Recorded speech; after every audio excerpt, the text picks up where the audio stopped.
So how have you been prepping for the game this weekend? What's going through your head? Just as any other weekend, watching film and seeing what we do well, listening to coach and his game plan, and trying to execute as good as possible.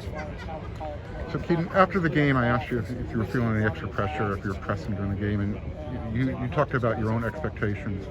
Sunday night, Dante kind of pointed out that the team, as well as yourself, might have been pressing a little bit.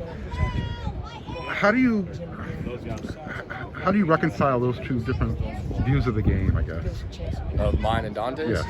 Yes. Well, again, Dante's got a lot on his plate right now.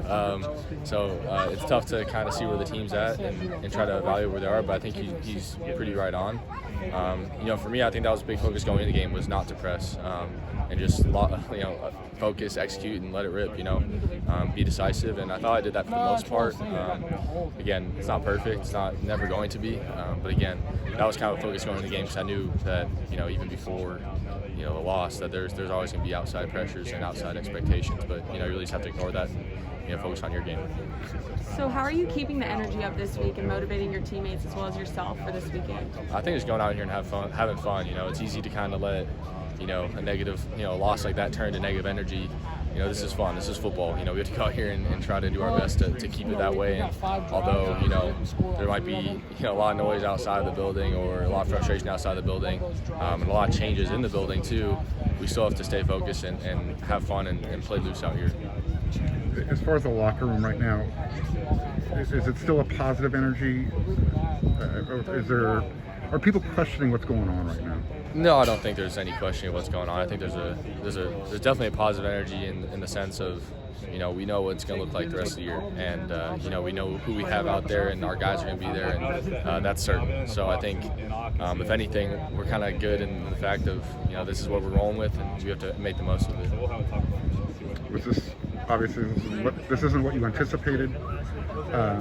How are you adjusting to this on a daily basis? Yeah, again, I just have to remind myself to go out and have fun and let loose and let it rip. I think that's the biggest thing is really after, even the start of the year, I think at times I was pressing a little bit, trying to play perfect, and that was the biggest thing that I told myself, or just keep trying to remind myself is, it's football, go out, have fun, let it loose, let it rip, and let that kind of echo to your teammates too, because I think they did that too in the beginning of the year at times, or even at times in the game. So again, when we're playing loose and fast, that's when we're playing our best. So we really just have to get everyone playing that way. Are you finding this to be a challenge though, to try and keep it happy, keep it exciting? Yeah, definitely. It's but again, it's just another form of adversity. We've seen lots of forms here since my time here. I've seen lots of forms since my time here. So again, it's just something that you have to view as adversity and try to do your best to get past it and deal with it. Kedon, how much are you making scoreboard calculations throughout a game? I mean, as you guys sort of get further behind and you guys have to sort of calibrate how aggressive you need to be right now. How does that process go? Is it a conversation you have with your coaches, or are you just sort of playing time, score, math in your head? Yeah, a little bit. Really not until the end. I think after the last touchdown, last touchdown we scored, we kind of said we need 2 scores and a field goal. There's enough time to do it, but we have to score now. So. Until then it was all in my head, but until then it was a close enough game where you just had to focus on scoring the next drive. But again, once that that deficit kind of grew, kind of start thinking of okay, we're going to start throwing the ball more, and in terms of my decision making, you have to make a play, and obviously led to a few picks later, but you have to take more risks later too. I'm sure you guys have team goals for this week. Of course, you want to win when you go to Colorado, but do you have any personal goals for yourself this week? I think aside from results, I think the biggest thing is just, again, like I've been saying, playing loose. And, if we go play loose and play fast, we're going to play our best football. And, honestly, I don't think we've seen that completely in game form. You've seen it at times in spurts, even in the first half. I know we only put up 17 points, but in the limited possessions, I thought at times we were playing really loose and really fast, and kind of slowed down in the second half. So I think that's something that we really have to just keep building on. And again, if we go out and play loose and play fast, we're gonna have a lot of success. Brim just said he feels like the offense is close, that some of the guys are starting to play their best football. Triggs had his best game. Keontae looked the best he's been. Do you see that same thing too? Like you guys are on the brink of really putting it together? Yeah, I think so.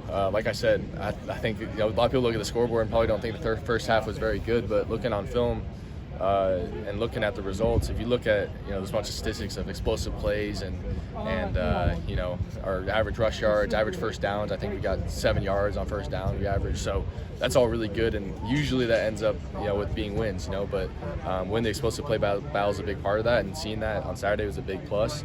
Again, just a few little things, and I think once we kind of clean those up, you're going to see a lot more success. Did Drake get even better this season? I mean, he had a great year last year, but is he a better receiver? Is he more talented, more gifted, anything? I think he's always been super talented. He's probably a little bit better as time progresses and everything, but I think people are just starting to notice more. But he's been, and maybe not playing basketball has helped with that, but he's been super talented since I've been here. I remember my freshman year, everyone's talking about the other three, but we knew how special Drake was, from the beginning.